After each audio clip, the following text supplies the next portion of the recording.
ఇక 7వ రాశి 8వ రాశి వృశ్చిక వృశ్చిక రాశి. రాశి. విశాఖ నక్షత్రం చివరి పాదం, అనురాధ జ్యేష్ఠ సంపూర్ణంగా 4 పాదం, 4 మొత్తం 2 ఈ వృశ్చిక రాశికి వర్తిస్తుంది. వీరి యొక్క ఆదాయ వ్యయాలను పరిశీలన చేయగా 8 ఆదాయం 14 వ్యయం. ఓహ్, చూడండి సంబంధం లేదు అసలే. మరి ఏదో పాపం 8 ఆదాయం ఉంటే నాకు కాస్త అవును, వచ్చింది అనుకుంటున్నాడు.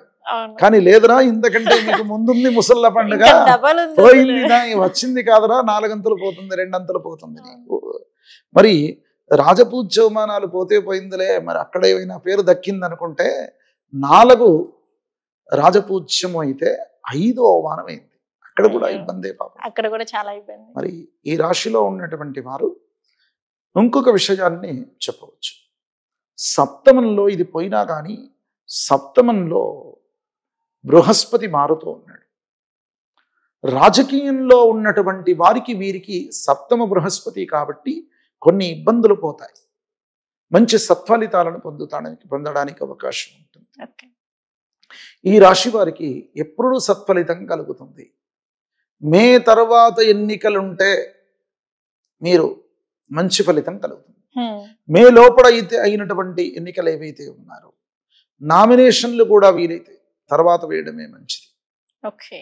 ముందు చేసిన నామినేషన్లు ఏవైనా ఉంటే మీరు చేయాల్సింది పార్వతీ పరమేశ్వరుల యొక్క ఆరాధన చేసుకోండి.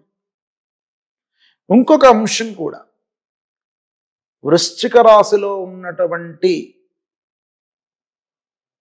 మన యొక్క మీడియా మిత్రులు ఎవరైతే ఉన్నారో వారు చాలా జాగ్రత్తగా ఉండడం మంచిది.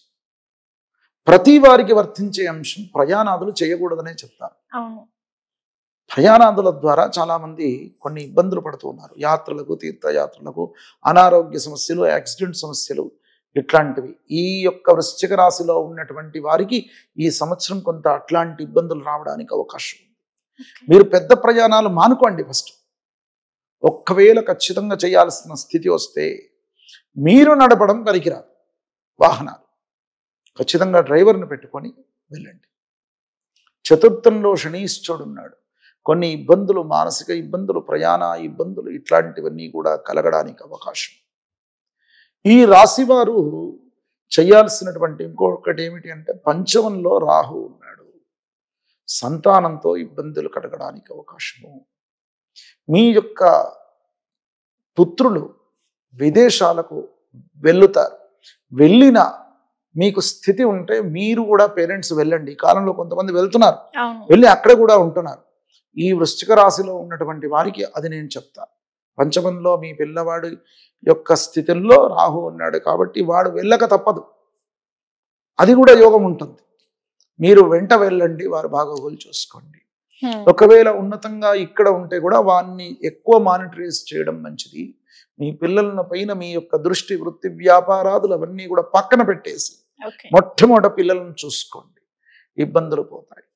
మీరు ఆచరించాల్సిన నియమం ఏమిటి అంటే, పంచమంలో రాహు చేత ప్రేమానురాగాలు కూడా కొంత దూరం కావడానికి అవకాశం ఉంది.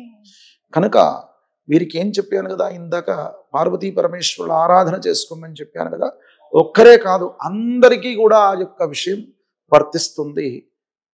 శివమానస పూజ అని అద్భుతమైనటువంటి స్తోత్రం ఉంది. శివమానస పూజ శంకరాచార్యుల వారు రాసినటువంటి అది. రత్నై కల్పితమాసనం హిమజలై స్నానం చ దివ్యాంబరం అని ఆ యొక్క శివునికి మనస్సులోని ఆరాధన, అర్చనలు, పూజలు, అభిషేకాలు చేసినటువంటి విధంగా మనసులో అనుకోవడం చేత తను ప్రత్యక్షంగా చేసినటువంటి, కైలాసంలో ప్రత్యక్షంగా చేసిన ఫలితాన్ని పొందుతాం.